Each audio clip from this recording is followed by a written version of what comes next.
السلام علیکم ورحمۃ اللہ وبرکاتہ۔ حکیم جاوید اقبال ہر بال چینل کی طرف سے آپ کی خدمت میں حاضر ہے۔ آج جس موضوع کے اوپر ہم نے بات کرنی ہے وہ ہے دانتوں کے حوالے سے، جن کے جو دانتوں کی وجہ سے بڑے پریشان رہتے ہیں، جن کے دانت صاف نہیں ہوتے ہیں بلکہ وہ میلے کچیلے رہتے ہیں۔ تو اگر جو چیز میں اس میں آپ کو بتانے لگا ہوں، اگر آپ اس کو ریگولر استعمال کر لیتے ہیں تو انشاءاللہ آپ کے دانت موتیوں کی طرح چمکنا شروع ہو جائے۔ تو سب سے پہلے درود پاک نبی مہربان حضرت محمد مصطفیٰ صلی اللہ علیہ وآلہ وسلم پہ میں بھی پڑھتا ہوں، آپ بھی پڑھیں۔ اللہم صلی علی محمد عبدک و رسولک و صلی علی جمیع المؤمنین والمؤمنات والمسلمین والمسلمات۔ جیسا کہ میں نے اس کا موضوع آپ کے سامنے گوش گزار کیا ہے کہ دانتوں کو صاف کرنا، دانتوں کو چمکانا۔ تو عمومی طور پہ کیا ہوتا ہے کہ ہم لوگ جب کھانا کھاتے ہیں، کھانا کھانے کے بعد ہم نہ برش کرتے ہیں، نہ انگلی کے ساتھ اس کو کلال کرتے ہیں، نہ دانت صاف کرتے ہیں، جس کی وجہ سے ایسا ایسا دانتوں کی جو اوپر والی جو تہ جو ہے وہاں پہ وہ غذا، وہ مشروب، وہ ایسا ایسا لگنا شروع جب ہوتا ہے تو وہ کیا ہوتا ہے کہ دانتوں کے اوپر کھرنڈ بننا شروع ہو جاتے ہیں۔ دانتوں کا جو اصل جو سفیدی ہوتی ہے وہ ایسا ایسا معدوم ہونا شروع ہو جاتی ہے، یعنی بالکل کلیئر صاف نہیں ہوتے۔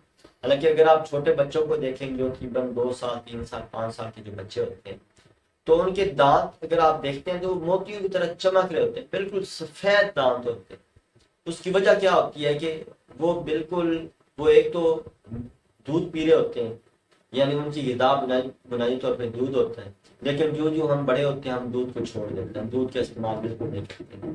اس لیے دودھ کا استعمال کریں، چاہے ایک پیالی ہو، آپ صبح اور شام ایک ایک پیالی بشک آپ استعمال کریں، اس سے یقینی فائدہ بھی ہوگا، کیونکہ یہ دودھ جو ہے یہ کیلشیم کا ماخذ ہوتا ہے۔ تو دانت صاف کرنے کے لیے آپ نے کیا کرنا ہے کہ آپ نے میٹھا سوڈا لینا ہے،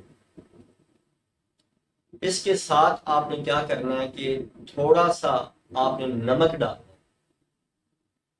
اور 2-4 قطرے آپ نے کیا کرنا ہے، یہ آپ نے سرسوں کے تیل کے لینے ہیں، یعنی صرف 3 چیزیں۔ یہ تینوں چیزوں کو آپ نے تھوڑی تھوڑی مقدار میں لے کے آپ نے اپنے ہاتھ کے ہتھیلی پہ رکھنا ہے، اور انگلی کے ساتھ یا برش کے ساتھ آپ نے دانتوں میں ایسا ایسا رگڑنا ہے۔ یہ آپ نے کم از کم 2 سے 3 منٹ دانتوں کے اوپر برش کرنا ہے یا انگلی کے ساتھ اس کو دانتوں کو رگڑنا ہے۔ تو آپ نے تقریباً یہ 5-6 منٹ کے لیے آپ نے چھوڑ دینا ہے۔ اس کے بعد آپ نے کلی کرنی ہے، جو دانت صاف کرتے ہوئے جو پانی اندر سے نکلے تو وہ آپ نے باہر خارج کر دیں۔ تو انشاءاللہ یہ اگر چند دن اگر آپ اس کو یا ریگولر آپ اس کا استعمال کرتے ہیں تو انشاءاللہ آپ کے دانت جو ہے تو موتیوں کی طرح چمکنا شروع ہو جائیں گے۔ اللہ تعالیٰ میرا اور آپ کا حامی ناصر ہو۔ السلام علیکم ورحمۃ اللہ وبرکاتہ۔